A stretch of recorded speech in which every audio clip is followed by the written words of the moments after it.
大家好，我係 Wow 嘅影評，今日咧講下一套舊嘅 OVA 動畫，經典動畫系列之一就係、是《Gunbuster 飛越巔峰》啦，或者叫勇往直前嘅。咁最後咧，咁梗係主角唔死得啦，但係佢自己都電到溶溶爛爛啊，跛咗隻腳咁樣噶。即係第四話已經夠晒熱血、夠悲壯啦。因為嗰個時候咧，佢哋之前都俾嗰啲外星怪獸夾住咗噶，有一啲都好凄涼嘅，一夾咗一半，就好似腰斬咁樣噶。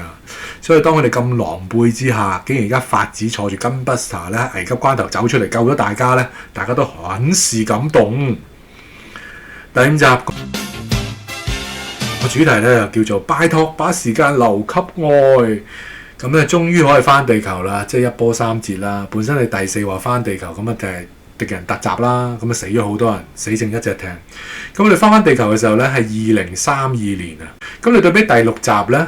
第六集咧就早咗15年啊！教官死嘅前一年，教官死咧係2033年啊！咁記住呢個時間喎，去翻去2032，即係教官仲有1年命到啫。咁佢翻地球做乜嘢咧？諗都諗唔到，即係佢都係一個反轉位，同埋劇本寫得好。佢翻去咧完成畢業禮啊，係啊，法子同埋天野和美完成畢業禮。咁原來咧法子都話翻，我喺間學校記憶得4個月啫。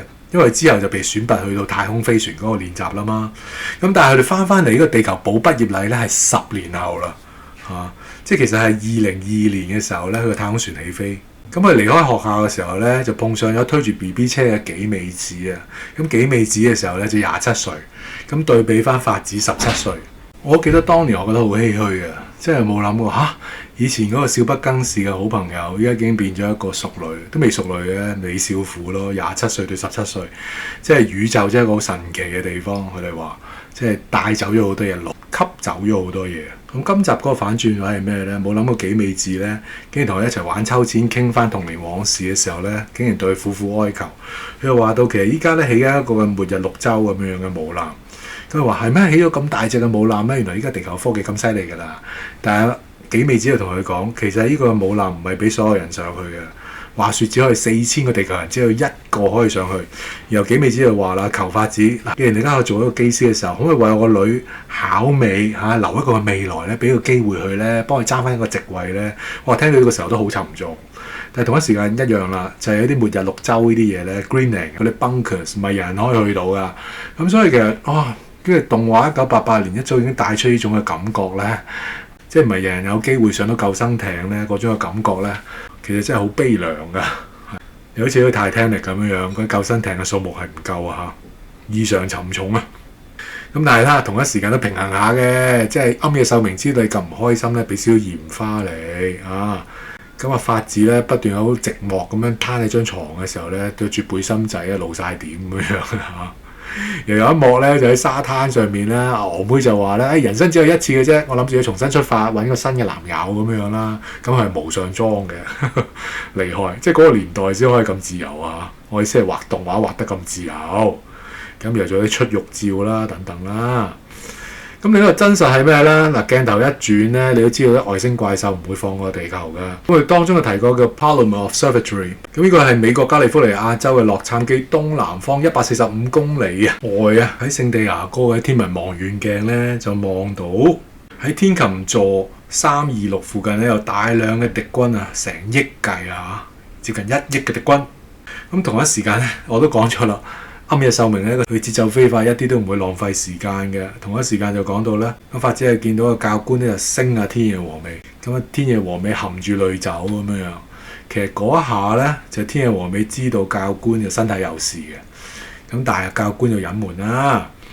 咁啊，當天野和美走嘅時候咧，法子就睇住阿教官嘔血累低，咁啊教官話佢：你唔好話俾天野和美聽啊，咁啊殺咗你。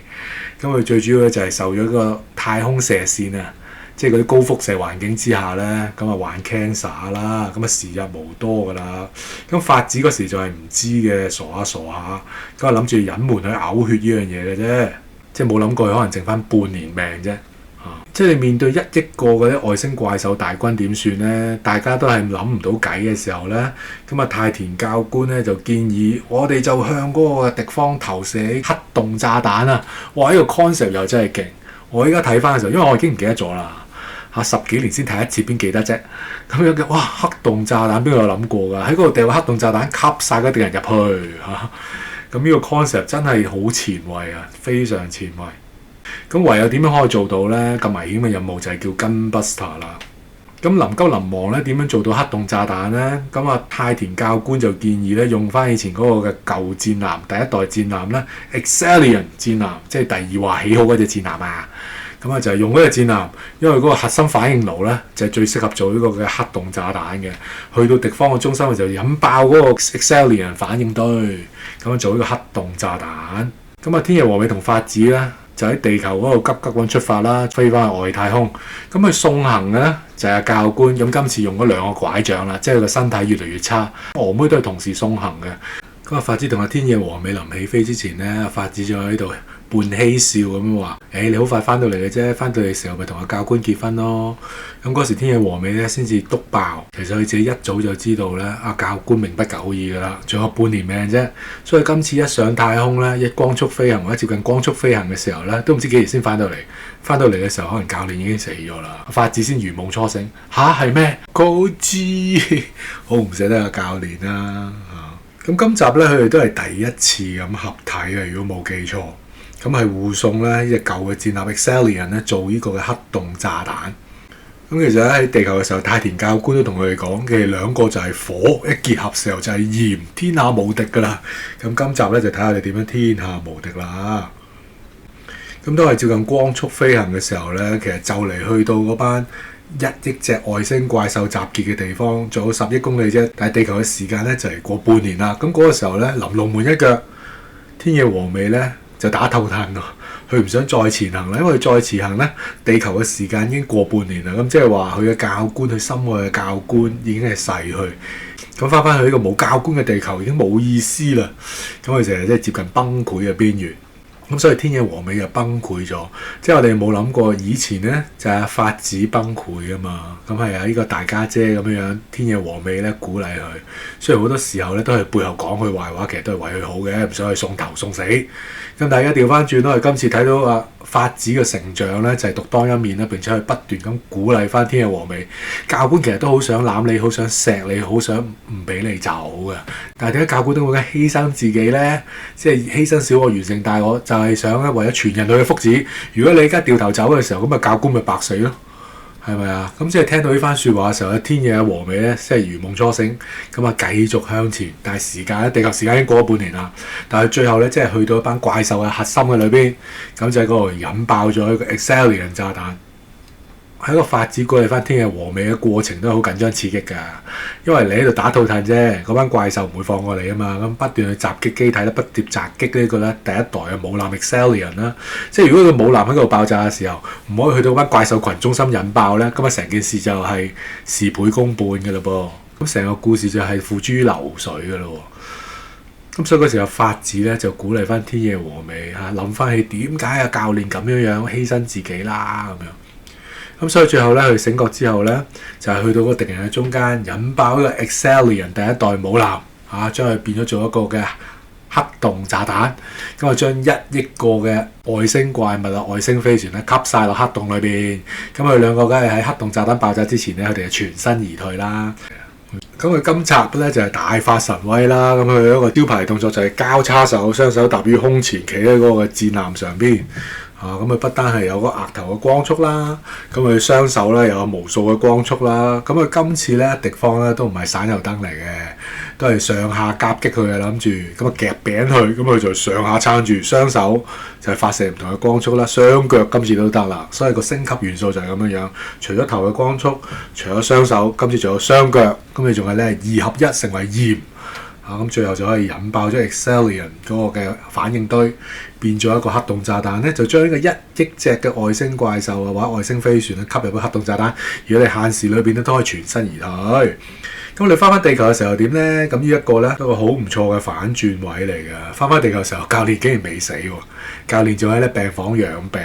咁嗰時嘅天野和美梗係撲到去教練嘅胸前啊 Koji 咁嘅，唔係叫佢 Koji 啦，嘅太田啦嚇。個太田好溫柔咁摸佢啦，天野和美喺佢胸口喊啊。咁最後係點咧？其實冇交代到㗎。你去到第6話嘅時候咧，變咗全黑白。其實都好有意思嘅。嗰個彈我去到最後先至一次過彈。咁咧第六話咧全黑白咧，其實時間咧彷彿已經過咗15年後啦。嗰時係2048年嘅5月22號，教官其實係死於2033年嘅10月19號，即係話其實佢同阿天野和美係結咗婚嘅。我哋點樣知道結咗婚咧？就係天野和美咧去到太田嘅墓前，佢話親愛的，然後又講翻 Coach， 其實都改唔到口，仍然係佢心裏面嘅長官，但係其實已經同佢結咗婚。但係你喺埋一齊嘅時間咧，可能都係半年至1年間咁樣，好短暫。但係嗰一剎那就成為永恆，佢記住一世。所以每一年都嚟到墓前，哇！你真係睇到隱隱痛啊！就係正正就係呢一幕，亦都解釋翻咧，原來天野和美咧同阿教官結咗婚之後咧，呢15年係冇離開過地球。咁當佢拜祭緊嘅時候，同一時間有另一個人嚟拜祭，嗰個就係禮子啦。禮子你都記得話就係第一話咧，向阿法子挑機嗰個單挑嗰個咧，佢之前就成為嗰個沖繩女子學院嘅教師。今集咧已經講到，其實已經成為校長，應該垂垂老矣噶啦，係啊。然後都再講一次，宇宙係一個奇妙嘅地方，吸走咗佢哋嘅青春啦，吸走咗佢哋好多人世間好多嘅關係同埋記憶，好唏噓，非常唏噓。所以呢個動畫精彩就係3個鐘裏邊咧，嗰啲唏噓位咧，嗰啲扎心位咧，哇！真係起碼有5-6個 at least。咁呢個墓前拜祭又係啦，咁同一時間咧，當阿禮子已經成為校長嚟到拜祭啦，咁同一時間有一班同學仔又嚟到啦，就叫阿天野和美唔好走啦。咁依家原來天野和美咧，呢15年留喺地球咧，就做咗學校嘅教官，咁啊教呢班嘅新一代。新一代裏邊咧，亦都有幾美子嘅好朋友個女咧，已經變咗18歲啦。第5話嘅時候翻到嚟地球咧，第一次見佢哋面咧，即係幾美子27歲，佢個女3歲，但係佢依家個女已經18啦。咁幾美子個女孝美咧就託天野和美講：媽咪有封信想俾阿法子啊，可唔可以幫我俾佢啊？俾阿法子姨姨啊咁樣樣。咁轉眼間咧，咁因為過去咗15年嘅歲月咧，個科技都不斷進步。佢哋今次咧就唔係搭一啲嘅火箭啊或者太空船上去啦，佢哋搭一啲好似類似太空纜車咁樣搭上去咯。但係搭上去嗰番説話咧，都係非常之哲學性嘅。咁就係天野和美咧同一個年輕啲嘅教官一直嘅對話，因為講翻上一次咧喺雷王星引爆，即係用 Excellion 第一代母艦引爆嗰個嘅黑洞炸彈咧，其實同一時間咧都摧毀咗附近嗰3個行星嘅個重力波，都令到地球咧嗰個嘅軸心偏移咗，即係其實影響力係好大。但係今次我哋要做呢個第3代嘅黑洞炸彈咧，Black Hole Bomb，咁啊簡稱就叫 BH 炸彈。咁今次咧就諗住咧一勞永逸。去到嗰個外星怪獸嘅太陽系咧，將佢成個嘅太陽系一次過吸晒落去，要去冚家富貴。但係嗰個年輕嘅軍官都覺得咧，即係邊個賦予咗我哋人類有咁嘅權力去對其他物種施下一個生殺大權咧？依家係成個 Galaxy 殲滅去喎。咁由天野和美嗰個回答我都覺得妙嘅。我哋唔好討論呢樣嘢，冇得討論，等後世去評價啦嚇。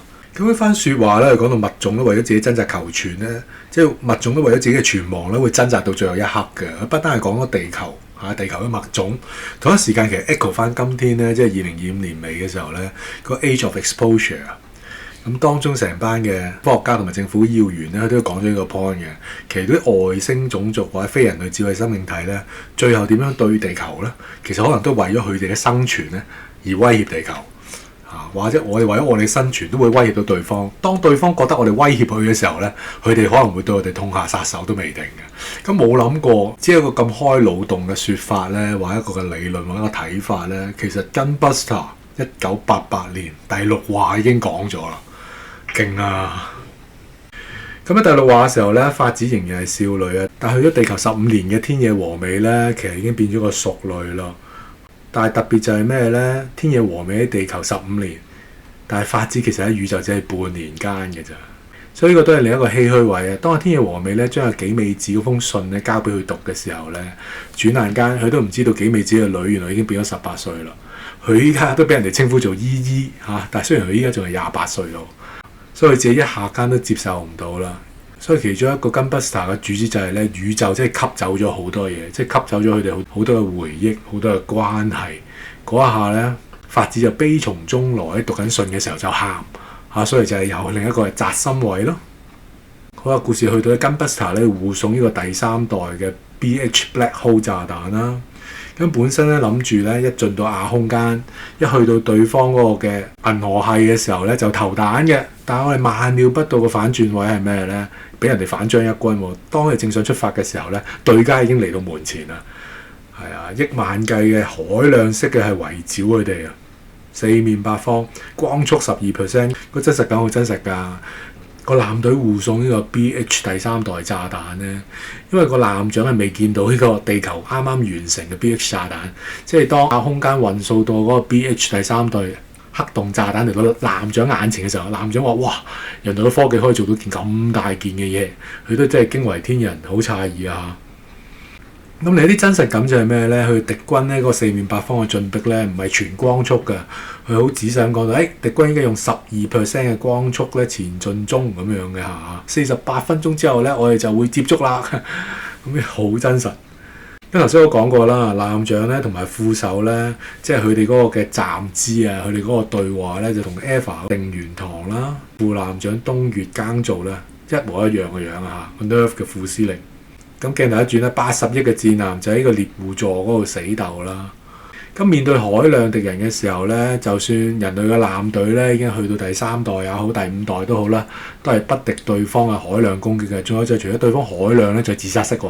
佢哋一齊同一個目標，就係針對個第3代黑洞炸彈嚇。佢都知道你玩法㗎啦。第5話嘅時候咧，要到呢個外星怪獸全滅啊嘛，所以今次佢點都要處理咗你個黑洞炸彈先。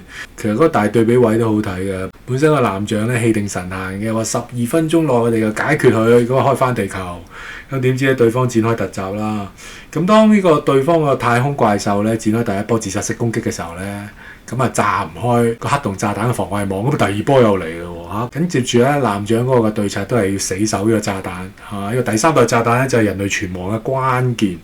咁嗰一刻咧，仔細嘅戰鬥都唔畫啦，即係一幅一幅嘅畫係咁 pan 過去，又用得好凄怨嘅管弦樂啊嚇，咁嗰下又係特別嘅。其實都有 EVA 嘅影子嘅 EVA 有時喺對打裏邊咧有啲管弦樂噶嘛嚇。咁今次原來 Gunbuster 都有用到呢種嘅 style， 所以我相信咧庵野秀明喺 Gunbuster 裏邊咧即係嶄露頭角就咁解啦。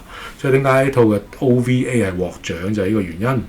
同埋嗰啲反轉位咧係一浪接一浪嘅，頭先我講咗啦，本身12分鐘咁咪搞掂你嘅，咁點解對家係偷襲啦？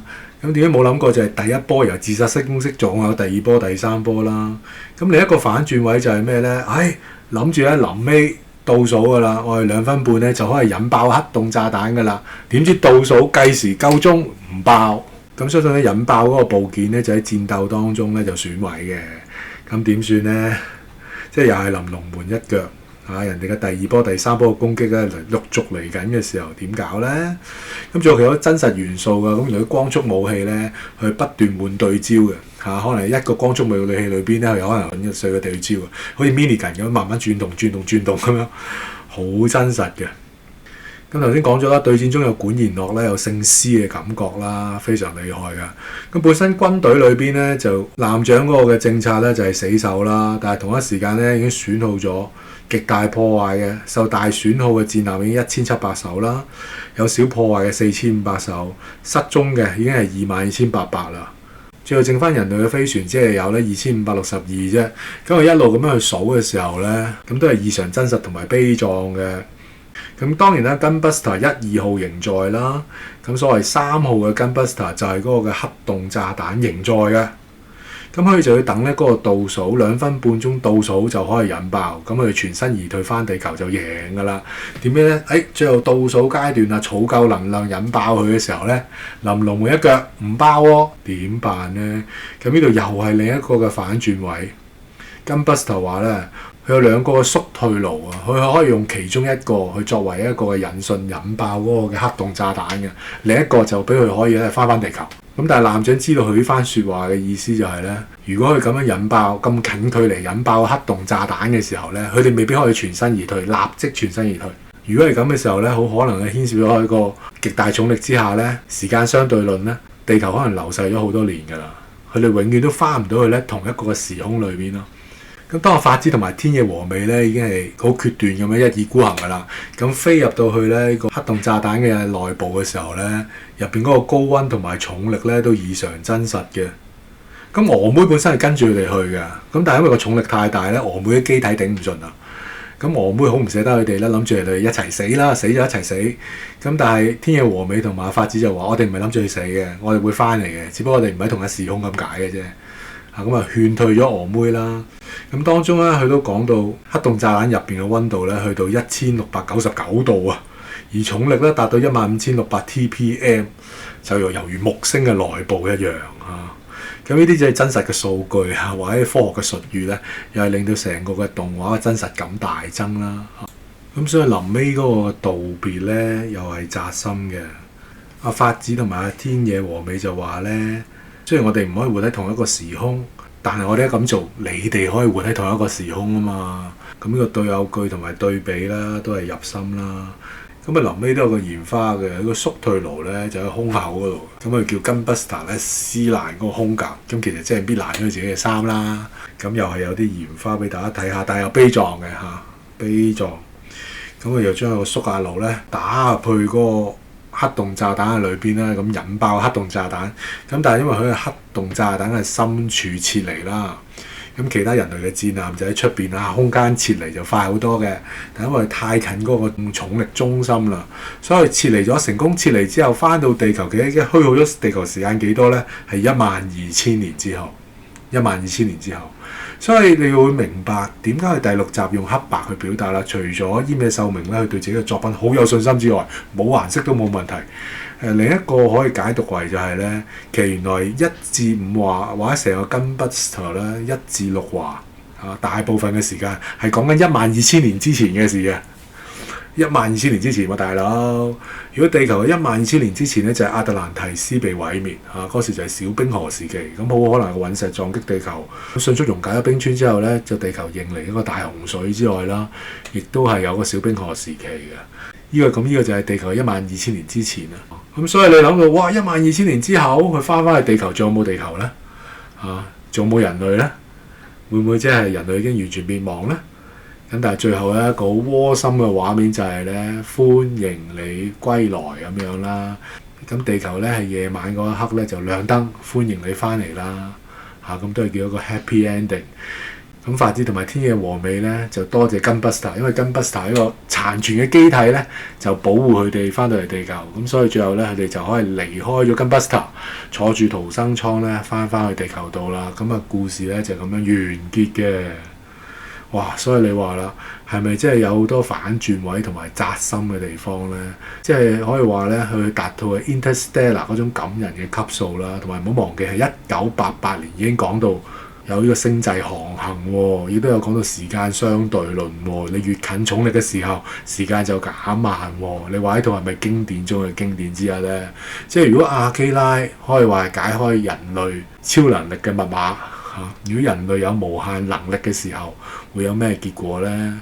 攻殼機動隊就講到人有冇靈魂呢？人同機械完美結合嘅時候有咩結果呢？而 Gunbuster 就探討到 Interstellar 星際航行、重力扭曲時間。哇！呢三套動畫點樣唔可以視為經典中嘅經典呢？最後嚟到少少談多多趣啊！咁我自己個人認為咧，第六集咧黑白畫面就可能耐咗啲嘅。我明白點解要黑白。黑白尤其掃墓嗰個好有感覺嘅，但係我覺得如果係去翻係戰鬥畫面嘅時候或者坐翻 Gunbuster 嗰個機體係力抗咁多嘅一波又一波嘅外星怪獸咧，嗰度用翻彩色可能會更加好嘅。不過冇所謂啦，呢個都係庵野秀明咧佢當初個決定。最好就係咧，我喺度諗，即係如果啲外星怪獸真係會等你地球10幾30年時間，慢慢技術成熟，可以抵禦佢哋嘅攻擊。即係你俾着我係外星怪獸，我就唔等你啦，一早就係海量式咁攻擊你啦。咁當然你都可以解釋為咧，第5話嘅時候咧，喺雷王星嗰個嘅黑洞炸彈咧，都令佢哋元氣大傷，所以佢需要10幾年時間復原、重組軍力，再一次咧圍剿地球。咁解釋都得嘅，但係我自己覺得，即係嗰啲外星怪獸一早咧就係進擊咗咧高谷勇造嗰個艦隊啊嘛，比喻着我就係一氣呵成咁樣摧毀地球啦。咁另一個人就係可能日本人講嗰個 coach 變咗做 coach 啦，有啲喜感啦，咁冇所謂啦，日式英文。但係咁 coach 以前我就唔明佢講乜嘅，依家咧即係聽得多日式英文咧，有時 YouTube 專嚟解構嘅時候咧 ，boy you cat oh you cat， 咁而家大家都明。咁而家一樣咯，coach 咁我而家明白原來叫做 coach 教練啊嚇。仲有最後咧12000年嗰度咧，我覺得太誇啦，將個時間咧改翻為1000年嘅已經好夠啦。話200年300年都其實好夠，即係我哋係咁講啦，因為人類係善忘嘅，人類真係善忘嘅喎。如果你話12000年之後嘅事，即係 Gunbuster 法茲同埋天野和美咧已經成為一個傳說啦，隔得太耐啦。所以如果可以嘅話，即係都唔好話過咗一代過咗2代乜都唔記得啦。咁何況12000年呢？所以我覺得其實將個時間縮短一啲呢就會好啲。如果你去12000年之後呢，鬼會同你講歡迎你歸來咩？唔好玩啦。不過無論點都好啦，呢度都係經典中嘅經典嚟嘅。如果你非常分享，請 like、share、subscribe。多謝各位，拜拜。